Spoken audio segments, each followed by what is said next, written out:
We observe today not a victory of party, but a celebration of freedom, symbolizing an end as well as a beginning, signifying renewal as well as change. For I have sworn before you and Almighty God the same solemn oath our forebears prescribed nearly a century and 3/4 ago. The world is very different now, for man holds in his mortal hands the power to abolish all forms of human poverty and all forms of human life. And yet the same revolutionary beliefs for which our forebears fought are still at issue around the globe. The belief that the rights of man come not from the generosity of the state, but from the hand of God. We dare not forget today that we are the heirs of that first revolution.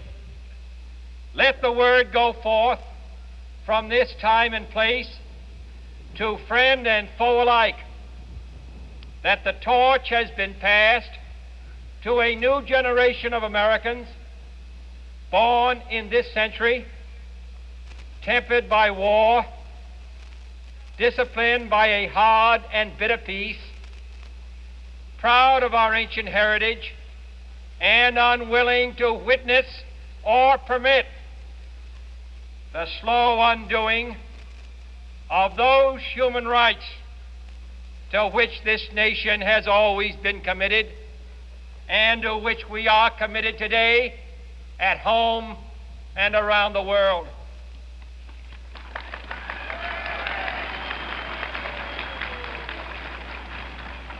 Let every nation know, whether it wishes us well or ill, that we shall pay any price, bear any burden, meet any hardship, support any friend, oppose any foe to assure the survival and the success of liberty.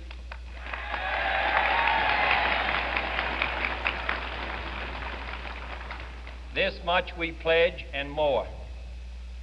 To those old allies whose cultural and spiritual origins we share, we pledge the loyalty of faithful friends. United, there is little we cannot do in a host of cooperative ventures. Divided, there is little we can do, for we dare not meet a powerful challenge at odds and split asunder. To those new states whom we welcome to the ranks of the free, we pledge our word that one form of colonial control shall not have passed away merely to be replaced by a far more iron tyranny.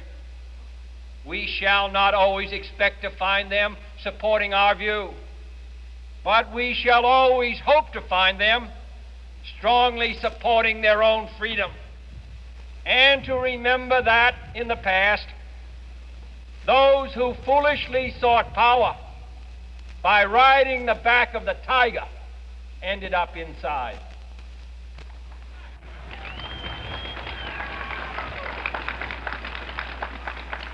To those people in the huts and villages of half the globe struggling to break the bonds of mass misery, we pledge our best efforts to help them help themselves for whatever period is required, not because the communists may be doing it, not because we seek their votes, but because it is right. If a free society cannot help the many who are poor, it cannot save the few who are rich.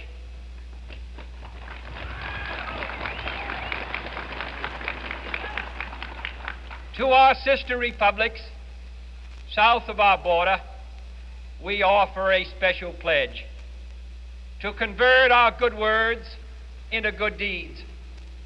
In a new alliance for progress, to assist free men and free governments in casting off the chains of poverty. But this peaceful revolution of hope cannot become the prey of hostile powers. Let all our neighbors know that we shall join with them to oppose aggression or subversion anywhere in the Americas. And let every other power know that this hemisphere intends to remain the master of its own house.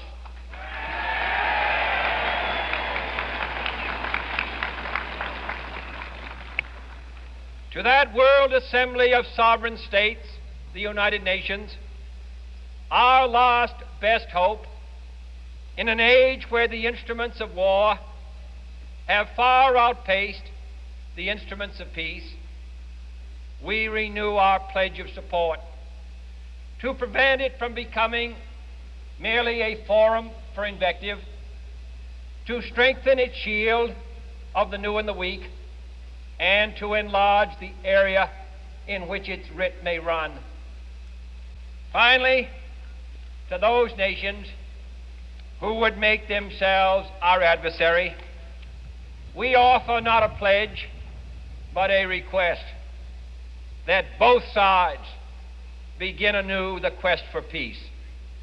Before the dark powers of destruction, unleashed by science, engulf all humanity in planned or accidental self-destruction.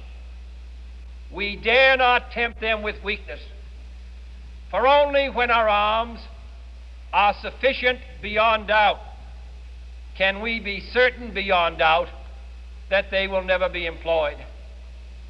But neither can two great and powerful groups of nations take comfort from our present course, both sides overburdened by the cost of modern weapons, both rightly alarmed by the steady spread of the deadly atom, yet both racing to alter that uncertain balance of terror that stays the hand of mankind's final war.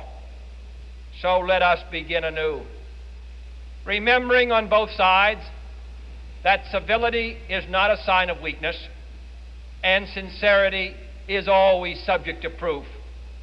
Let us never negotiate out of fear, but let us never fear to negotiate.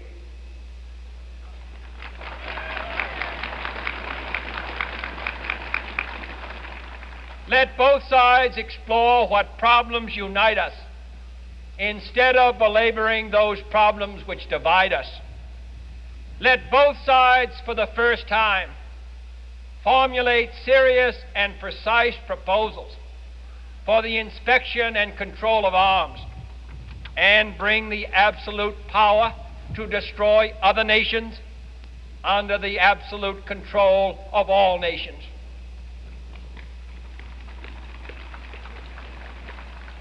Let both sides seek to invoke the wonders of science instead of its terrors.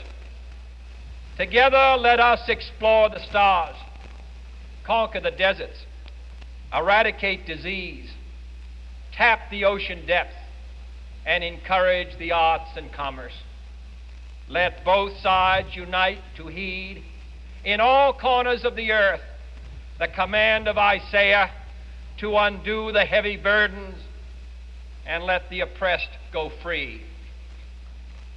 And if a beachhead of cooperation may push back the jungle of suspicion, let both sides join in creating a new endeavor, not a new balance of power, but a new world of law, where the strong are just and the weak secure and the peace preserved. All this will not be finished in the first 100 days, nor will it be finished in the first 1,000 days, nor in the life of this administration, nor even perhaps in our lifetime on this planet. But let us begin.